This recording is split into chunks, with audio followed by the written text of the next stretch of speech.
My wife cheated with my cousin and had a baby.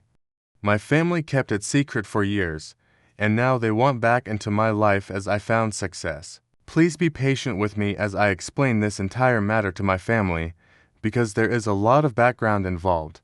I'm a 44-year-old man who has been married for 10 years. My 41-year-old wife and I have been together for 13 years. We are content with our lives and have an 8-year-old kid as well. I have been married before, though I married at the age of 22, but regrettably, for reasons I'm still clear on, our marriage ended in divorce 3 years later. Since middle school, my ex-wife, who I'll call Amy, has been with me. We were essentially childhood lovers. We made the decision to be married as soon as we were out of college and had respectable careers. For the first few years, everything was good between us. But then, for some reason, things started to go strange after that. I felt as though she was not interested at all, despite my best efforts to maintain the spark. A few weeks before our 3rd wedding anniversary, she handed me divorce papers and declared she was done. Despite my best efforts to win her back, my goal was to improve our marriage. She was only able to tell me that she was no longer in love with me, which was all I wanted as an explanation for why we had to break up after all this time together. I was furious, but there was nothing I could do about it since I had no other choice and didn't want to prolong the divorce and make her even more unhappy by making her live with me. I made the decision to proceed because of the limited number of shared assets we had. The process was really simple. I never saw her again after that. After the divorce was finalized, she changed towns and shut off all communication. According to a few people I spoke with, even my relatives stopped talking to me around the time of the divorce, which was incredibly odd. But this is usual when I was going through a really trying time. They ought to have been there for me, but instead, they began to distance themselves from me. I made a concerted effort to stay in contact with them once the divorce was finalized, but I discovered that I had been blocked everywhere. I even made a few attempts to go see them, but neither my sister nor my parents ever let me in. It all struck me hard because it was so weird, and I was already going through a difficult period. I couldn't even bring myself to do anything for a few years following the divorce, so I quit my work and spent a few months at home without a job. But I'm really fortunate to have friends by my side who encouraged me to attempt to move on and do better, even during such trying moments. After the divorce, my friends looked after me because my family was never there for me. I ultimately made the decision to open my own eatery. Although it had always been my ambition, I had put it off in order to accumulate sufficient funds because I also needed to consider Amy during our marriage. But because we were divorced, I made the decision to go ahead and do it alone. I also chose to call the restaurant the name my parents had recommended. My buddies helped me approach a few potential investors, secure their support, and begin developing a business plan. I opened my own restaurant a few years later. After the divorce, it took me about 4 years to get back on my feet.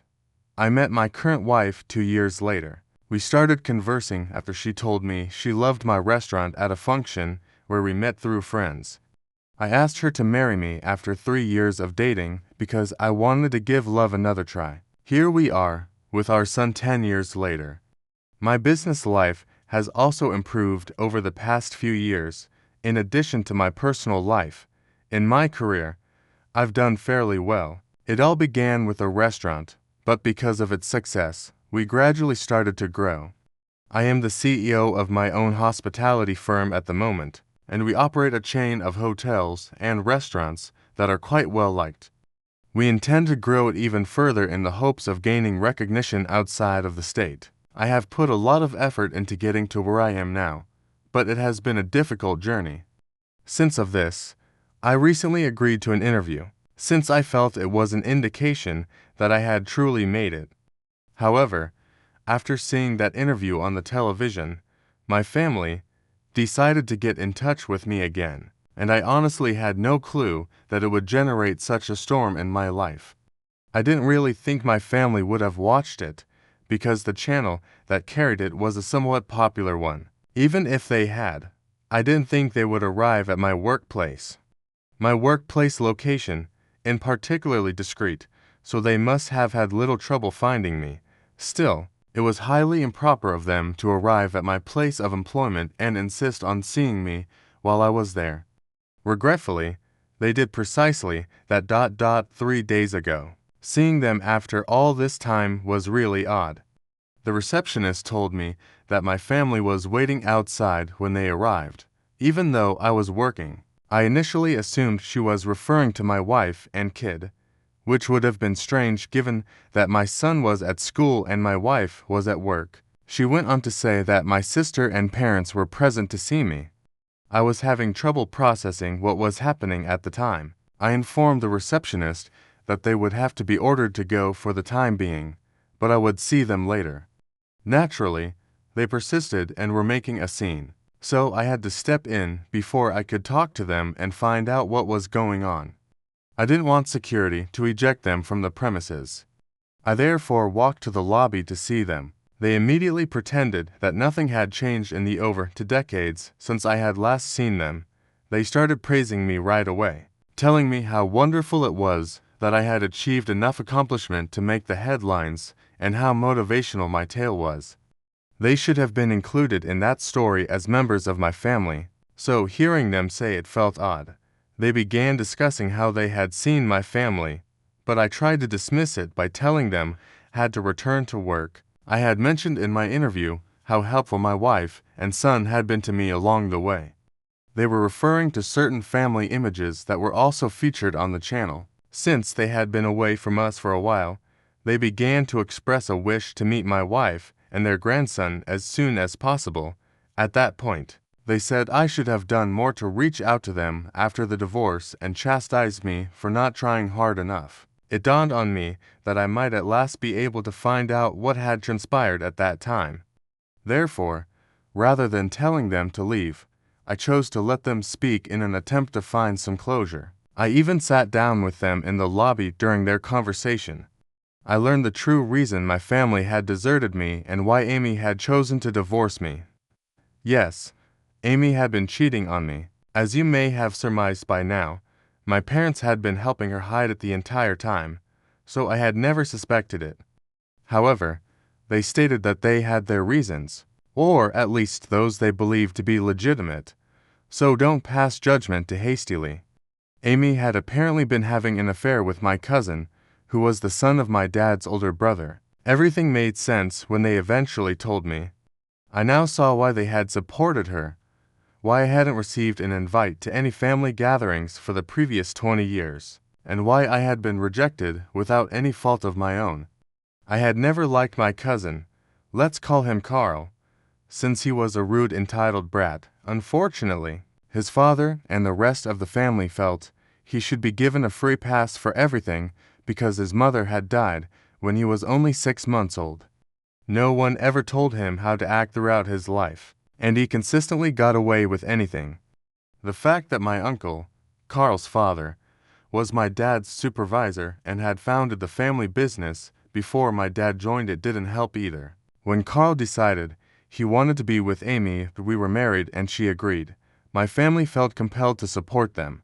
They couldn't take the chance of upsetting my uncle, but apparently, it was easy for them to decide to risk their friendship with me. They did precisely that.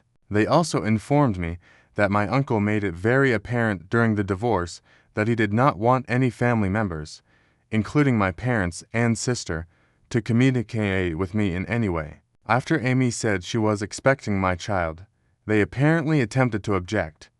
They would have to cut me off if they ever wished to communicate with their grandson. In addition, when Amy filed for divorce, I was never informed that she was expecting a child.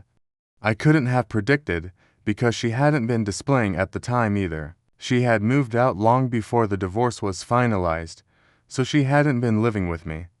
Therefore, even before my son was born, I was unaware that I had become a father. It seems that my daughter, who is now almost 20, believes Carl is her biological father, even though she has never met me. In any case, My parents told me this about what actually occurred all those years ago. It felt like I was being told a story, and I was hardly able to process any of it at the time to acknowledge that this was my reality. I had to pinch myself. My family thought that by achieving job security and establishing a bond with their granddaughter, they had effectively cut me off. They had cut me off because, in my opinion, they were simply cowards. They could have simply told me the truth and let me deal with it. But instead, they decided to be scared of my dad's brother, acting as though he could do more than just drive my father out of the family business. My dad could have taken legal action in retaliation even at that point. I honestly can't think of a reason why you didn't notify me about Amy's pregnancy or the fact that I have a daughter. They sat on this for 20 years without saying anything until they realized I was doing well in life. They suddenly felt a great deal of pity for everything and wanted to make amends with me. Sadly for them, I was able to see through their deception. I told them I needed them to go as soon as they were done telling me everything, because I didn't have the capacity to forgive them right now after what they had just told me. Since we were seated in my workplace's lobby and I didn't want to start a fight, I made an effort to be polite. I couldn't, however, rely on others to act similarly. As soon as I told them to go, they began complaining that I should consider their point of view and how challenging the situation had been for them as well. I informed them that I was positive they were only contacting me now because they wanted a share of my success. They strongly rejected it. My sister even went so far as to argue that they were the reason I was successful in the first place, as they had come up with the name for my restaurant back when it was still just a dream. Given that they hadn't helped me over the years and that I had created everything on my own with the assistance of my friends rather than them, I thought it was rather brave of her to make such a claim.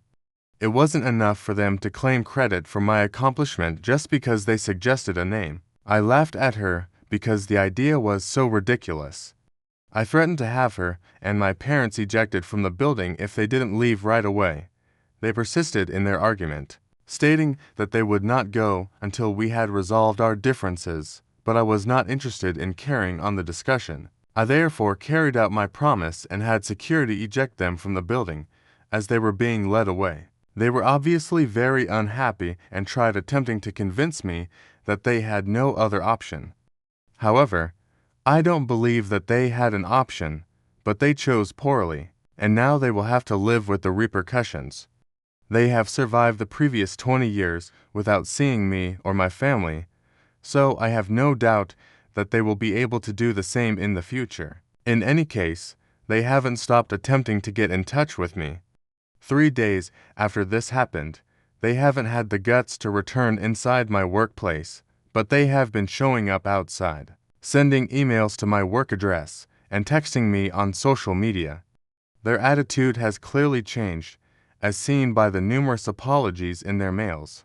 They appear somewhat agitated as they wait for me to stop for them outside my place of employment. However, I ignore them and simply drive past. I almost feel sorry for them now because of how horrible things have gone. To be honest, I've discussed this with my wife because no matter what I do about my family, we still need to consider my daughter, whom I was unaware of until a few days ago. We have been debating whether or not to track down my daughter and attempt to get in touch with her. We also have to deal with my family, who I don't think will leave until they have another opportunity to talk to me. My wife believes that perhaps I should invite them over and have a conversation with them in order to at least try to resolve the issue, since this circumstance is unhealthy for my emotional health. She thinks it might help get rid of all the toxicity, but I'm not personally interested in doing it. Given everything I've learned and what I'm going through right now, I don't have the mental capacity to deal with them. So, I just want to keep ignoring them till they go away. We are struggling greatly to decide how to proceed and handle this after 20 years of no communication. I also question whether I'm wrong for not wanting to give my parents another chance to talk. Update: 1 week and 3 days have passed since my initial post, and my spouse and I have made the decision to keep ignoring my relatives. Fortunately, they haven't been showing up to my place of employment for the previous several days. This is most likely due to their fatigue or fear of security. In any case, I'm glad it was much simpler for me to quit thinking about them after they stopped visiting. It appears that I was feeling guilty about how I was handling the matter because of their presence. I no longer feel bad about not responding to their texts. No matter how many times they apologize, nothing will change. No amount of apologies will make up for the fact that they have failed me as a family.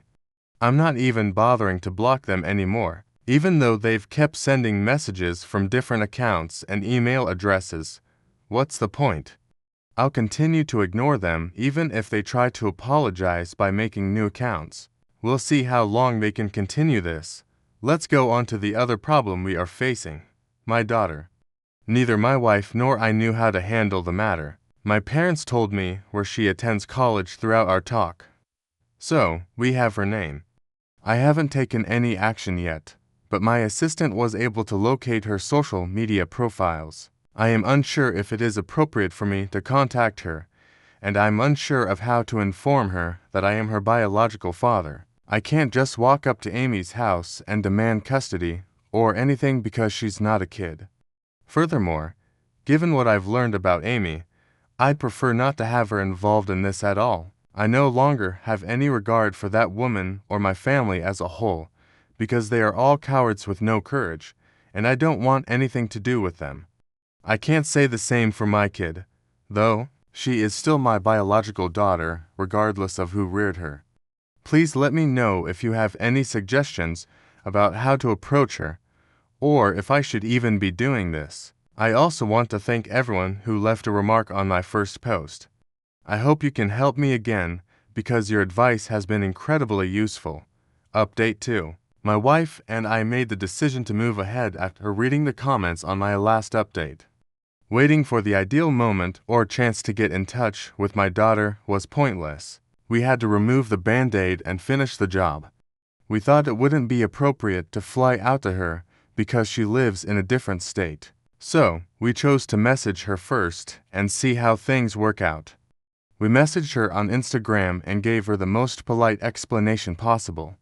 We are merely awaiting a response at this time. She will undoubtedly find it difficult to accept, just as it is for me. The fact that my wife has been so understanding of my efforts to reconnect with my long-lost kid from my previous marriage is beyond me. We're trying our best, but I'm sure it's bringing up a lot of complex feelings for all of us. I would love to establish a relationship with my daughter. Therefore, I sincerely hope she responds. My parents haven't visited my place of employment in a long time. They wrote me a lengthy email yesterday, which they expressed their sincere regret for everything and their want to mend our friendship. They only required one opportunity. Additionally, they indicated they would wait for me to get in touch with them before contacting me again. To be honest, I'm a little relieved that they finally understood that I don't want to talk to them at this time. The last thing I need is for them to add additional drama to my already full plate. All I can hope for now is that they follow through on their promise and don't get in touch with me again. I will talk to them myself if I feel ready or want to at any time, but at this point, it doesn't appear probable that this will occur anytime soon. The situation has only gotten worse now that I know the true reason they haven't spoken to me in 20 years. I don't think the feeling of betrayal and hurt will go away anytime soon. There was at least one positive outcome from this. I learned more about my daughter, and I'm hoping she will choose to give our relationship another shot. In case she doesn't want to speak with us, I haven't yet told my kid about her. I don't want to give him unrealistic expectations, but if everything works out, he might see her as a sister, and I might meet the daughter I never knew I had. Right now, I'm feeling a lot of different emotions, and I'm making a lot of effort to control them. Update 3. I made contact with my daughter on social media approximately 2 weeks ago. I messaged her telling her everything about myself and our relationship. I finally got a response today after waiting for 2 weeks. She only mentioned that she had discussed me with her mother and that she had discovered that I am her biological father. She was shocked by this, of course, She had no notion that she wasn't Carl's daughter and had thought he was her biological father for the last 20 years. She also told me that she wanted to see me and my family after learning the real tale of how her mother and I got to be this way. Since she doesn't have the money to visit us at this time and isn't talking to her family, we are taking a plane to see her this weekend. She didn't go into too much detail, but Amy first attempted to deny the message when she challenged her about it. But in the end, she had to be honest with her. Since I don't want to talk to Amy, I sincerely hope she doesn't get in touch with me. I haven't heard from her yet. When my family learned that I had contacted my daughter, they promptly betrayed their word and began attempting to speak with me. My uncle was obviously upset that I found out, and rightfully so, as they had worked for 20 years to make sure I never found out so that their lives wouldn't be disturbed. I've learned that my uncle is blaming my parents. My dad still fears his older brother despite the fact that he no longer works for him and owns his own company. He has been pleading with me to explain that neither Carl nor my uncle were involved in my discovery, but I failed to understand the purpose. They are the only ones who could have maintained such a secret. So even if I did, I doubt anyone would believe me. The majority of my family has never been close to me, and they haven't bothered to talk to me in 20 years. It's amusing how frantic they are right now to keep their friendship with my uncle intact. But to be honest, I don't give a damn. I lost out on 20 years of a relationship with my daughter because of them. This, I believe, is the least I can do. Update 4. I finally got to meet my kid today with my family. It was initially uncomfortable, then moved, but overall it was simply lovely. Despite having grown up with two of the worst people I've ever met, she seems to be a decent and caring person. She is a very mature and clever young woman, whether it is due to her natural disposition or to the fact that they raised her well. During our lengthy talk, we discussed Amy and Carl's situation. She told me that she didn't care that they didn't approve of her meeting us. She doesn't care what her folks think, now that she knows the truth. She doesn't intend to eliminate Amy and Carl from her life entirely, because they don't have any other children but her. But she will undoubtedly put them out of her life for a while as she tries to come to terms with everything. She informed me that she also needed time to begin developing a relationship with me. I completely understand that she's in a really strange mental state at the moment. She seemed to get along well with my wife and her half-brother, and we had a great day overall. During supper, we discovered that my parents, who are her grandparents, had maintained communication with her throughout the entire time. Given that they were her grandfather's brother's family rather than her biological grandparents, she always thought it was odd how sentimental they were about her. Now they understand why they were so devoted to her. But now that she has learned all of this, she and I both view them differently. Since I'm a lot older than her, I can probably relate to her feelings, but not totally, having been deceived by those she thought were closest to her throughout her life. She is just 20 years old and is likely finding it much more difficult to cope. In any case, we will both need to work on this, and maybe things will improve in the future. We're going to make an effort to make it the greatest it can be. So, I know it must be the fact that the meeting went well, and that my family and I both seem satisfied after everything makes me very happy. No matter what Carl, Amy, or my family have done, I'm also rather happy with the situation. The important thing is that we finally have an opportunity to put things right after all these years, and I'm going to take advantage of it. Thank you for watching. If you haven't subscribed yet, please do so and hit the notification bell to stay updated with more shocking real-life stories happening around you. I allegedly received pictures of my wife naked. She denies it. The truth that I cannot believe is behind those pictures. I'm John. That day, I'm sitting in my office at home, the glow from the computer screen barely lighting up the room. It's just another evening. Or at least it was supposed to be. Lisa and I have been married for 3 years now. It's my second shot at this whole marriage thing, and I've been putting everything I have into it. We've had our good days and bad days, like any couple. But I've always believed that what we have is solid, built on mutual respect and understanding. As I glance at the clock, I see it's just after 7 p.m. That's when an email notification catches my eye. An anonymous sender, which is odd and unsettling. Curiosity mixed with a hint of dread compels me to open it. Attached are several pictures with a message that chills me to the bone. See for yourself what your wife does when you're not around. I hesitate for a moment, but then click through. The pictures start loading, and I feel a cold sweat breaking out. They show a woman engaged in sexual acts with different partners. The woman's face is cleverly obscured. No eyes, no complete facial features that would make her instantly recognizable. Just parts of her mouth, her nose, things like that. Despite the lack of full facial recognition, a sinking feeling in my gut tells me it's Lisa. I know her body, every curve and every line. There's no mistaking the familiarity of the shapes and details in those images. But there's no absolute proof, just a terrifying possibility. I try to tell myself it can't be true. This has to be some sick joke or a mistake.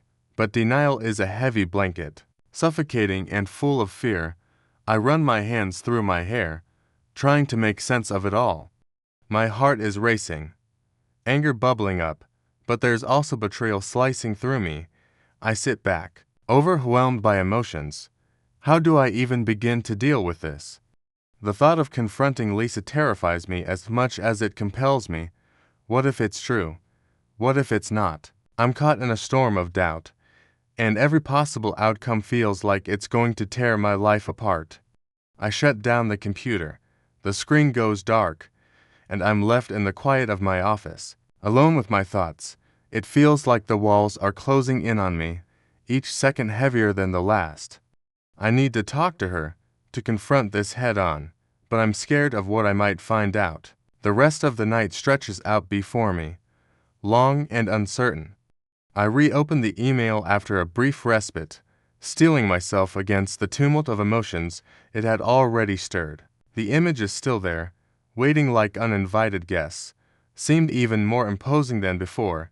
As I began to click through them, my focus narrowed on the crafty ways each photo was manipulated to obscure the face of the woman they claimed was Lisa. In one image, the angle was such that her hair fell forward, curtaining most of her face except for her lips. Those lips, slightly parted in a familiar expression, sent a jolt through me. They resembled Lisa's, especially the way the upper lip peaked in a subtle bow, just like hers when she smiled. Another photo showed only the side profile, from the nose down, her nose. The slight bump on the bridge from an old high school soccer injury was unmistakable, or at least it seemed so to me.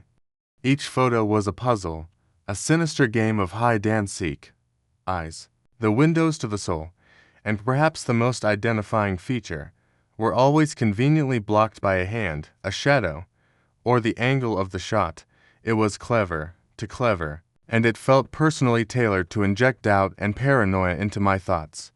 Turning my attention to the body in the photos, I tried to be as objective as possible, which proved almost impossible. I knew Lisa's body intimately, the mole on her right shoulder, the faint scar on her thigh from a childhood fall, the tattoo of a little star on her ankle, hidden unless you knew where to look. As I scanned the images, each of these marks checked out, aligning with what was represented before me.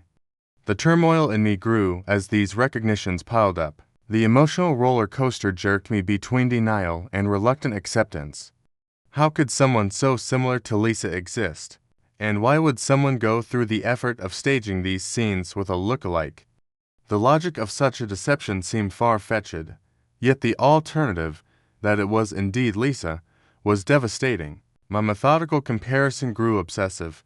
I fetched old photos from our trips to the beach, paused videos to catch her in motion, matching moles and scars with the woman in these unsettling images. Each match twisted the knife a bit deeper. Each similarity a confirmation I wished to avoid. Sitting there, surrounded by these digital and physical fragments of my life with Lisa, the doubt was suffocating. My mind raced with scenarios, explanations, justifications. Could there have been a mistake? Could this be an elaborate hoax? Yet the personal details, the intimate tiny landmarks of her body, how could they be duplicated so precisely? I felt betrayed, not just by the potential actions the photos suggested, but by the invasion of our private life, the exposure and the scrutiny it forced upon us. It was as if our intimacy had been stolen, repurposed to play someone else's cruel game. The trust I had in Lisa, in our bond, felt undermined, slowly eroded by each click through the photos.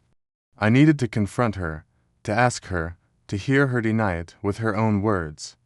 Yet, a part of me dreaded that confrontation. What if her denial couldn't extinguish the seeds of doubt these images had planted? The prospect of living in a constant state of suspicion was paralyzing. The emotional weight of the situation was overwhelming. Here I was, dragged into a nightmare scenario, piecing together the reality of my marriage from digital shadows and hidden truths. My love for Lisa battled with the creeping dread that something fundamental in our relationship was amiss. As I sat there, alone with my thoughts and the glaring light of the screen, I felt a profound sense of isolation. The room seemed to close in around me, each breath heavier than the last, each thought darker than the one before. The tension was palpable as I sat at the kitchen table, waiting for Lisa to come home. I had decided that confronting her was the only way to move forward, whether to clear the air or confirm my fears. The printed photos lay in a neat stack beside me, their presence like a physical weight. Lisa walked in, cheerful and unsuspecting, her day evidently having gone well. She noticed my somber mood immediately, and her smile faded as she approached. "What's wrong?" she asked, her voice tinged with concern. I took a deep breath, my hands trembling slightly as I slid the stack of photos across the table towards her. "I need you to look at these," I said, trying to keep my voice steady. Lisa looked puzzled but picked up the photos. As she flipped through them, her confusion turned to shock, and then to anger. "What is this?" she demanded, her eyes finally meeting mine, filled with hurt. "These came to me today anonymously. They're saying it's you in these pictures," I replied, struggling to maintain composure. Lisa's face hardened. "And you believe them? You think I would do this?" "It's hard not to," I confessed, my voice cracking. "I recognize things. Lisa, your mole, the scar on your leg ... double quotes." "Are you kidding me?" she interrupted, her voice rising. "Do you know how many people have moles or scars? This is ridiculous, John. But it's not just any mole or scar. It's where they are, how they look. It's all too specific, too familiar," I said. Lisa threw the photos down and crossed her arms. "I can't believe this. You think I'm capable of this just because of some photos that anyone could have manipulated. I don't even know these people." Her denial was adamant, her indignation clear. "John, this isn't me. Someone is trying to mess with us, to ruin our marriage. Can't you see that? How can you let some anonymous trash shake what we have?" I felt torn, her words battling the mounting evidence before me. "I want to believe you. I do. But I'm scared, Lisa. I'm scared of what it means if it's true." "And I'm scared too," she replied, her voice softening. "Scared that you don't trust me, that our marriage means so little to you, that you'd think I could betray you like this." We stared at each other, the gap between us filled with doubt and pain. "Look," she continued, "I've been with you here every day. When would I even have the time to do this?" Her gesture to the photos was one of dismissal, of contempt for the accusation they represented. "But how can someone fake this? It looks so real, so exact," I murmured, more to myself than to her. "Photoshop, John. Ever heard of it?" Lisa was almost scoffing now. "People can create anything they want with technology these days. Why is it so hard to believe that someone might want to hurt us?" Her arguments made sense, and yet the doubt lingered. "I don't know what to believe anymore," I sighed, aside, her anger receding somewhat as she saw my distress. "I am telling you the truth. It's not me. I don't know how to prove it to you beyond telling you and trusting you'll believe me." I nodded. The conflict within me churning. I need some time. Lisa, I need to think. Fine, she said, her voice thick with emotion. Think about our marriage, whether my words mean anything to you. She left the room, then, leaving me alone with the photos and my swirling thoughts. The confrontation had not brought the clarity I had hoped for. Instead, it deepened the chasm of uncertainty and mistrust between us. As I sat there, looking again at the pictures, I realized that no matter what the truth was, the damage was already significant. Whether these images were real or falsified, the seed of doubt had been sown, and I wondered if it could ever be uprooted. After Lisa left the room, I remained seated, the silence of the house amplifying the turmoil within me. My heart raced as I picked up the photographs again, each image echoing back my deepest fears and insecurities. This wasn't just about the picture, it was about trust, about my ability to discern reality in my own marriage. The thought of someone deliberately trying to sabotage our relationship was terrifying. Yet the alternative, that Lisa could betray me so profoundly, was equally unbearable. The internal conflict gnawed at me. Doubt and suspicion clouded my judgment, making it difficult to separate rational thoughts from emotional reactions. Every moment I had spent with Lisa over the past years replayed in my mind, each memory now tainted with a shadow of doubt. Had there been signs I missed? Had her laughter been a little too forced? Her excuses a little too convenient? Reflecting on my past relationships, particularly my first marriage, I recognized a pattern of mistrust and insecurity that had contributed to its downfall. I had promised myself not to carry these insecurities into another relationship. Yet here I was, feeling the same old fears creeping in. It pained me to admit that perhaps I hadn't learned as much as I thought. The realization that my unresolved issues could be projecting false narratives onto Lisa was a bitter pill to swallow. I pondered the implications of both possibilities. If the photos were indeed of Lisa, the betrayal would cut deep. It would mean she had been living a double life, deceiving me while pretending to be committed to our marriage. How could I continue to live with someone who had shattered my trust so thoroughly? Could a relationship survive such deceit? On the other hand, if the photos were a fabrication, our marriage was being tested by an external threat. Would Lisa forgive my doubts and my accusations? Could she understand my fears, or would she see them as unforgivable? As I sat alone, the weight of the situation pressed heavily on me. My love for Lisa battled against the horrifying possibility of her infidelity. This struggle was not just about whether I could trust her, but whether I could trust my own judgment. Had my previous experiences clouded my perception to the point where I could no longer give her the benefit of the doubt? The house felt emptier than usual, the rooms echoing back my conflicted thoughts. I missed the comfort that Lisa's presence usually brought, yet her absence allowed me the space to think without influence. I needed to determine where these feelings were coming from. Was it simply fear, or were there legitimate reasons for my suspicions? I decided to approach the problem logically. I listed facts and evidence on one side, emotions and feelings on the other. The facts were thin, anonymous photos, no concrete proof, just coincidences in appearance. The emotions, however, were thick with fear, insecurity, and remnants of past hurts. It was clear that my emotional response might be clouding my ability to see the situation clearly.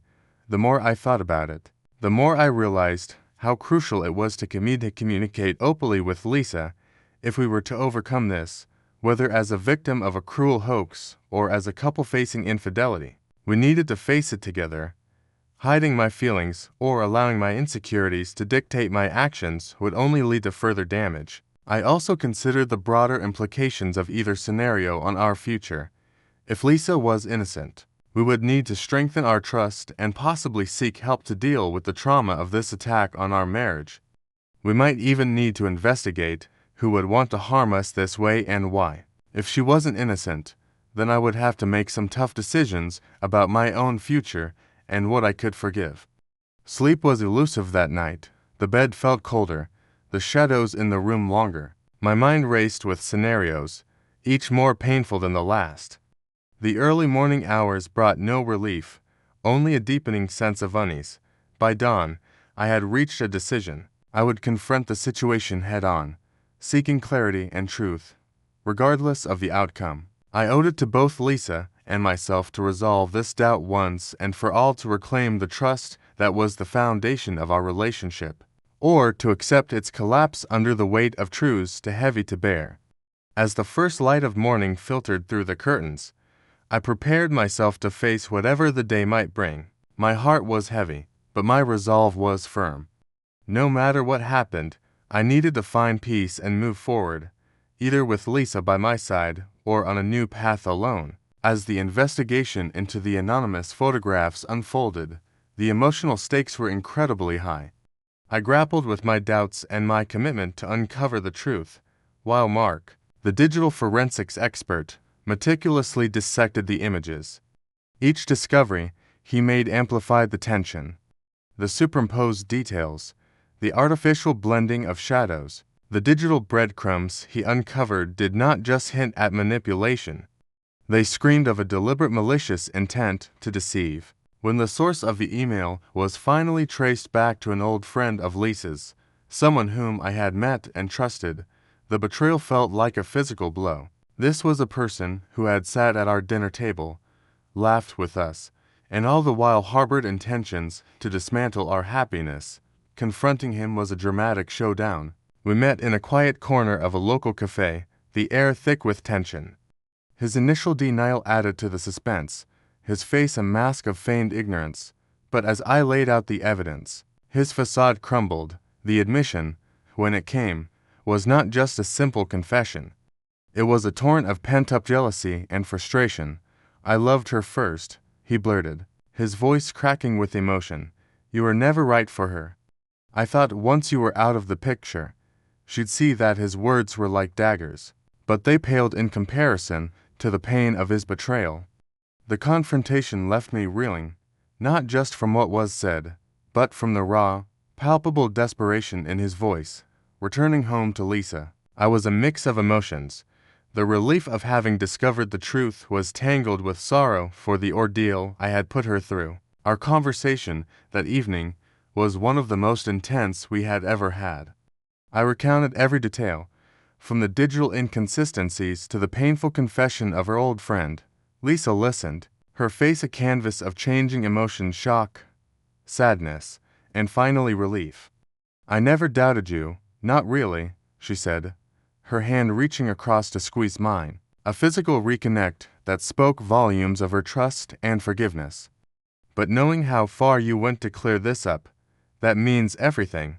Each day felt like walking on a tightrope, balancing between normalcy and the undercurrent of doubt and suspicion that the anonymous photos had introduced into our lives. During the day, we tried to keep to our usual routines. Lisa went to work, and I handled my business from home. But the evenings, once a time for relaxation and togetherness, had subtly shifted. We still sat down for dinner together, still talked about our day, but the conversations often felt strained, punctuated by pauses that seemed to carry more weight than the words themselves. I noticed small changes in Lisa's behavior. She was quieter than usual, her smiles didn't reach her eyes as they used to, and she seemed to retreat into herself more often. It wasn't over to anyone who didn't know her as well as I did might not have noticed anything at all, but to me, these were loud alarms over the silent sound of our growing distance.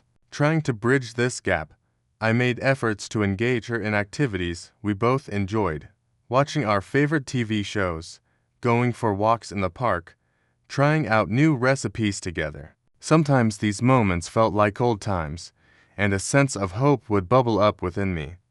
But more often, they served as stark reminders of the ease and comfort that seemed just out of reach. As nights turned into weeks, the uncertainty began to weave itself into the fabric of our daily lives. Each loving gesture, each shared laugh, was shadowed by the unspoken questions that lingered between us.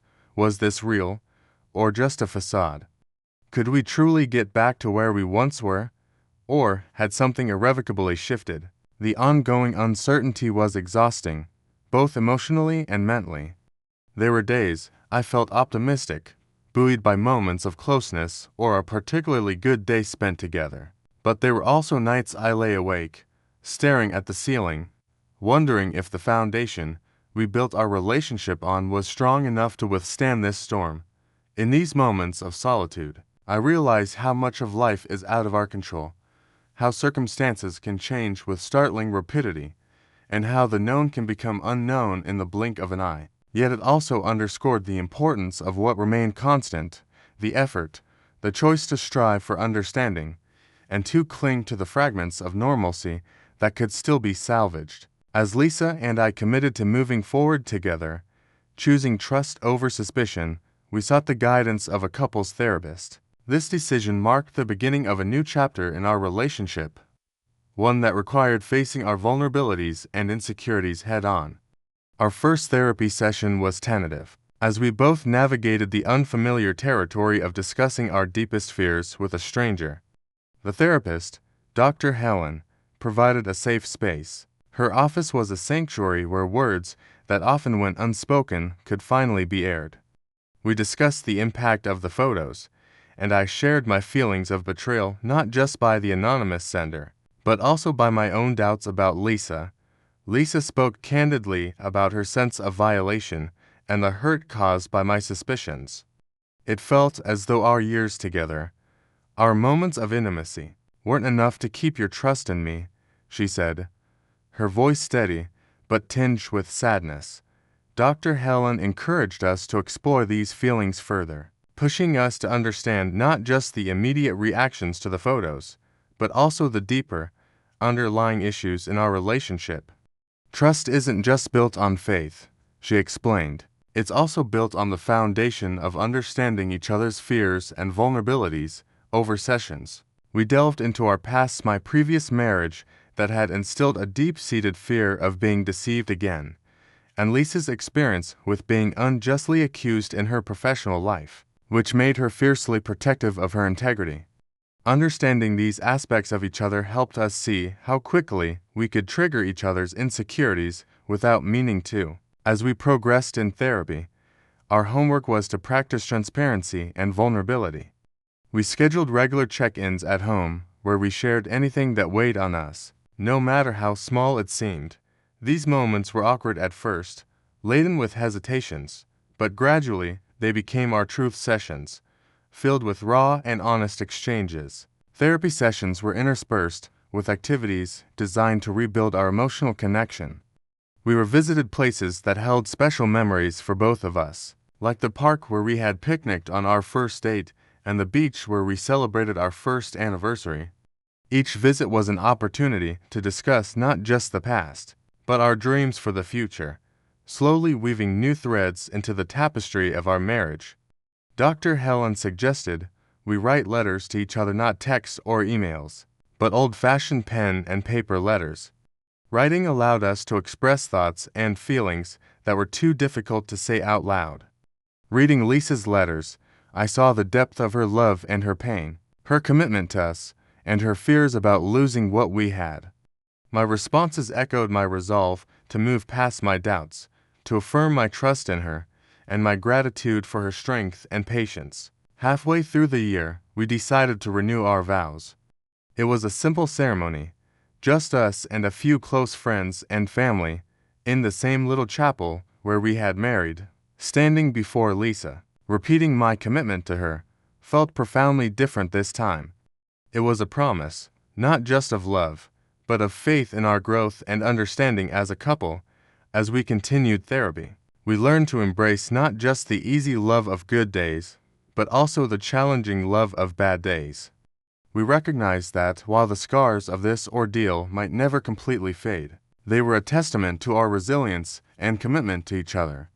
Through it all, Lisa and I learned to navigate this new reality, finding solace in our resilience and in the understanding that, while uncertainty might be a part of our lives for now, it didn't have to define our relationship.